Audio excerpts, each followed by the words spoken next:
लोकसभा चुनाव को लेकर इस मीटिंग में मंच पर उपस्थित कोटा बूंदी से कांग्रेस प्रत्याशी, लोकसभा से हमारे आदरणीय श्री प्रहलाद जी गुंजल साहब, केशवराव पाटन से नवनिर्वाचित विधायक श्री सीएल प्रेमी साहब, आपका भी बहुत स्वागत है। आप विधानसभा चुनाव के बाद पहली बार यहाँ पे आप पधारे हैं, दिल की गहराइयों से भी आपका स्वागत करते हैं। हमारे महिला प्रदेश अध्यक्ष कांग्रेस श्रीमती राखी गौतम जी और मंच पर उपस्थित, यहाँ पर उपस्थित हम तमाम पीपलदा विधानसभा के समस्त कांग्रेस कार्यकर्तागण, उसमें सभी आ गए, अपन सब कांग्रेस के कार्यकर्तागण हैं पीपलदा विधानसभा। तो हम सब की ओर से सबसे पहले तो आप सभी अतिथिगणों का दिल की गहराइयों से बहुत बहुत स्वागत एवं अभिनंदन। साथियों, लोकसभा चुनाव देश में चल रहे हैं और हमारे बीच में प्रत्याशी पधारे हैं। मैं इटावा में अभी इनका भाषण सुन रहा था। अभी भाषण आप भी सुनोगे और निश्चित रूप से जब भाषण सुनोगे तो उसके बाद ऑटोमेटिक तैयारियों में लग जाओगे। हम सब सुनने के लिए इनको बेताबी से इंतजार कर रहे हैं। पर जब मैं आपका भाषण सुन रहा था तो मैं वो दर्द महसूस कर रहा था कहीं ना कहीं, जो आप परिवार छोड़ के कांग्रेस का आपने हाथ थामा है। इसके लिए सबसे पहले तो मैं आपको धन्यवाद देना चाहता हूं कि कांग्रेस का हाथ से हाथ जोड़कर आपने कांग्रेस को मजबूती दी, एक नई ऊर्जा दी। मैं जब आपका भाषण सुन रहा था तो उस दर्द को समझ रहा था कि आप कह रहे थे कि मैं एक परिवार छोड़ के इधर आया हूं। निश्चित रूप से हम सब आपकी भावनाओं का कदर करते हैं, पर मैं आपको बता दूं, ये जो आज की बीजेपी है, ये उस समय की बीजेपी नहीं है जब माननीय अटल बिहारी वाजपेयी जी कहा करते थे कि अगर सत्ता हासिल करने के लिए अगर मेरे को भ्रष्टाचारियों का साथ लेना पड़े तो ऐसी सत्ता को मैं चीमटे से भी छूना पसंद नहीं करूंगा। आज ये वो भाजपा नहीं रही। आज आप इस परिवार की तरफ देखो। 5 बजे का आपका समय था, अगर आप सुबह के 5 बजे भी आते ना तो इससे भी ज्यादा भीड़ आपको मिलती। ये प्रेम आपके प्रति है और ये परिवार आपका हार्दिक स्वागत करता है।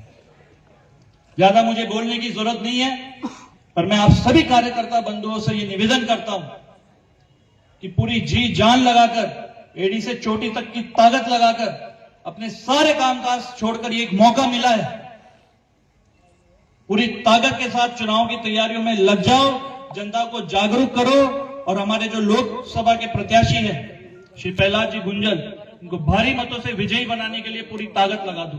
जनता के बीच में जाओ, और क्योंकि हम सब तो ग्रामीण क्षेत्र से यहाँ ज्यादा किसान हैं, उनको समझाओ कि किस प्रकार का अत्याचार इस सरकार ने किसानों के ऊपर करा। असंवैधानिक रूप से 3 कृषि कानून लेके आई, 700 से ज्यादा किसान शहीद हो गए। हमारी विधानसभा में से भी कितनी कोरोना के समय में शाहजहांपुर बॉर्डर में हमने भाग लिया था, किसानों की आवाज मजबूत करी थी। आज जो माहौल बना हुआ है देश का, अब जब चुनाव आ गए तो किसान पूछ रहा है, बॉर्डर पे आंदोलन कर रहा है, पूछ रहा है कि आपने जो वादा किया था आपके पिछले चुनाव में, स्वामीनाथन आयोग की रिपोर्ट के मुताबिक आप एमएसपी कानून बनाओगे, उसका क्या हुआ? बदले में किसानों को क्या मिल रहा है? गोलियां चलाई जा रही है, आंसू गैस छोड़ेगा, कील लगा दी, कांटे लगा दिए, जैसे कोई किसान क्या हो गया, आतंकवादी हो गए। ये समय है और जनता को बताओ कि कांग्रेस पार्टी की गारंटी है कि अगर कांग्रेस पार्टी सरकार बनाती है तो एमएसपी पे कानून लागू करेगी। और जो आज किसानों से कर वसूली करी जा रही है, पहली बार देश में अन्न पर टैक्स वसूला जा रहा है, कीटनाशक पे, उर्वरक पे, उपकरणों पे, सभी पे जीएसटी वसूली जा रही है। यहां पे हमारे बीच में कांग्रेस पार्टी के प्रदेश महिला अध्यक्ष जी भी हैं और भी यहां पे तमाम हमारे महिला नेत्री हैं। यहां पे मैं आप सभी से भी अनुरोध करना चाहता हूं कि आप भी जनता के बीच में जाओ और ये जो अभियान बीजेपी ने छेड़ रखा है, ये टिप्पिन विद दीदी, आजकल गांव गांव में बसा बरबर 5 साल से कोई संभाल कोई नहीं, अब बसा बरबर आ रही है और वहां टिप्पिन विद दीदी। आप जनता को बताओ, महिलाओं को जागरूक करो कि इसी प्रकार का टिफिन हमारे देश की महिलाओं ने जब नाम रोशन किया था महिला पहलवानों ने जब ओलंपिक मेडल जीता था तो मोदी जी ने उनको भी टिफिन पे बुलाया था, और टिफिन पे जब बुलाया था और जब उन महिलाओं को उन पर शोषण हुआ, अत्याचार हुआ, जब उनको सरकार की जरूरत पड़ी, बदले में उनको क्या मिला? उन्होंने आंदोलन किया तो उनको बाल पकड़ के घसीटा गया। इस प्रकार का अत्याचार महिलाओं पे किया गया। मणिपुर में क्या हुआ आप सभी ने देखा, महिलाओं को निर्वस्त्र करके घुमाया गया। आज दिन तक भी एक भी सभा या एक भी बार अगर मणिपुर में अगर वो गए हो, प्रधानमंत्री मोदी जी अगर वहां पे गए हो तो मुझे बताओ। ये आज हम सबको जागरूक करने की जरूरत है। पकोड़े तलने को रोजगार कहकर युवाओं को 2 करोड़ सालाना रोजगार का नाम जुमला देकर युवाओं को मूर्ख बनाया गया, और जो थोड़ी बहुत कसर रह रही थी उसमें ये ऑनलाइन सट्टा चालू कर दिया। और अभी जब इलेक्ट्रोल बॉन्ड में खुला तो 1100 करोड़ का चंदा, इन फ्यूचर गेमिंग वालों ने इनको 1100 करोड़ का चंदा दिया है। तब जाके इनकी मिली भगत से हमारे देश के युवाओं का भविष्य खतरे में डाला जा रहा है, ऑनलाइन सट्टा चलाया जा रहा है। तो ये हम समस्त कार्यकर्ताओं की जिम्मेदारी है कि जागरूक किया जाए जनता को। और मैं कहना चाहता हूं बीजेपी को भी कि अब की बार 400 पार का नारा तो लगा दिए, पर ये बौखलाहट है। मन के लड्डू से कभी भी भूख नहीं मिटती। ये ऐसे ही खुश हुए जाए, ये इनकी बौखलाहट है और इनका डर है, इनका भ्रम है जो अब निकल के सामने आ रहा है। अगर इनके अंदर डर नहीं है, भ्रम नहीं है तो बताओ मुझे। केजरीवाल को भी जेल में डाल दिया, विपक्ष के जितने भी नेता हैं उनको पकड़ पकड़ के जेल में डाल रहे हैं। विपक्ष के खाते, कांग्रेस का खाता ही बंद कर दिया, कार्यालय बंद कर दिया आम आदमी पार्टी का दिल्ली में। विपक्ष मुक्त भारत की तैयारी चल रही है। पर मैं आपको बताना चाहता हूं, इनसे डरने की, घबराने की कोई जरूरत नहीं है। ये डराएंगे, धमकाएंगे, भ्रम फैलाएंगे, नफरत फैलाएंगे।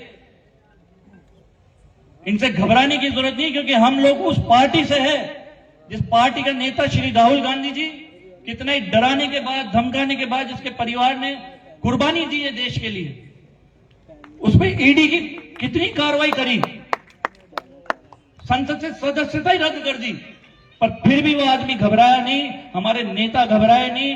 कन्याकुमारी से श्रीनगर तक पैदल यात्रा करी और न्याय के लिए मांग करी। हम उस पार्टी से हैं। निश्चित रूप से अभी सीएल प्रेमी साहब कह रहे थे कि विपक्ष को दबाने की कोशिश करी जा रही है। निश्चित रूप से ये समय, ये वक्त बड़ा ही नाजुक है, हम पर हमले दर हमले है। ये वक्त बड़ा ही नाजुक है, हम पे हमले दर हमले है। ये वक्त बड़ा ही नाजुक है, हम पर हमले दर हमले है। इन बीजेपी वालों के सबसे बड़ा दर्द ही यही है कि हम हर हमले पर हम संभले हैं। मैं एक बार पुनः धन्यवाद देना चाहता हूं हाईकमान का कि एक ऐसे उम्मीदवार हमारे को दिए, हमारी लोकसभा कोटा बूंदी को एक ऐसा उम्मीदवार दिया, ऐसा ताकतवर जो पूरे समय कार्यकर्ताओं के लिए समर्पित है, पूर्ण रूप से संगठन चलाने का अनुभव है। निश्चित रूप से हमारे कांग्रेस पार्टी को भी इसमें बल मिलेगा और आप इस लोकतंत्र और संविधान को बचाने की इस लड़ाई में, इस महारण को निश्चित रूप से आप फतेह हासिल करेंगे, जिसमें हम सब मिलकर आपके साथ कंधे से कंधा मिलाकर आपका साथ देंगे। और एक बार 2 पंक्तियों से आपका स्वागत करना चाहूंगा। साहिलों पर पहुंचने का इंतजार किसको नहीं है, साहिलों पर पहुंचने का इंतजार किसको नहीं है, लेकिन तूफानों से लड़ने का मजा ही कुछ और है। साहिलों पर पहुंचने का इंतजार किसको नहीं है, लेकिन इन तूफानों से लड़ने का मजा ही कुछ और है। साहिलों पर पहुंचने का इंतजार किसको नहीं है, लेकिन इन तूफानों से लड़ने का मजा ही कुछ और है। वो कहते हैं कि ऊपर वाला सबकी किस्मत लिखता है, लेकिन उस किस्मत को हटा के खुद की किस्मत गढ़ने का मजा ही कुछ और है। आपने जो हिम्मत करी, जो साहस करा, इस समय में हम आपका बहुत पूरा साथ देते हैं। एक बार अपने दोनों हाथ खड़ा करके माननीय लोकसभा प्रत्याशी प्रहलाद गुंजल जी का मनोबल बढ़ाएं। आप सभी कांग्रेस कार्यकर्तागण यहाँ पे पधारे, इनका साहस बढ़ाया, मनोबल बढ़ाया, जिसके लिए मैं आप सभी का बहुत बहुत धन्यवाद करता हूँ। राम राम साहब, जय हिंद, जय भारत। अब हम जिनका 5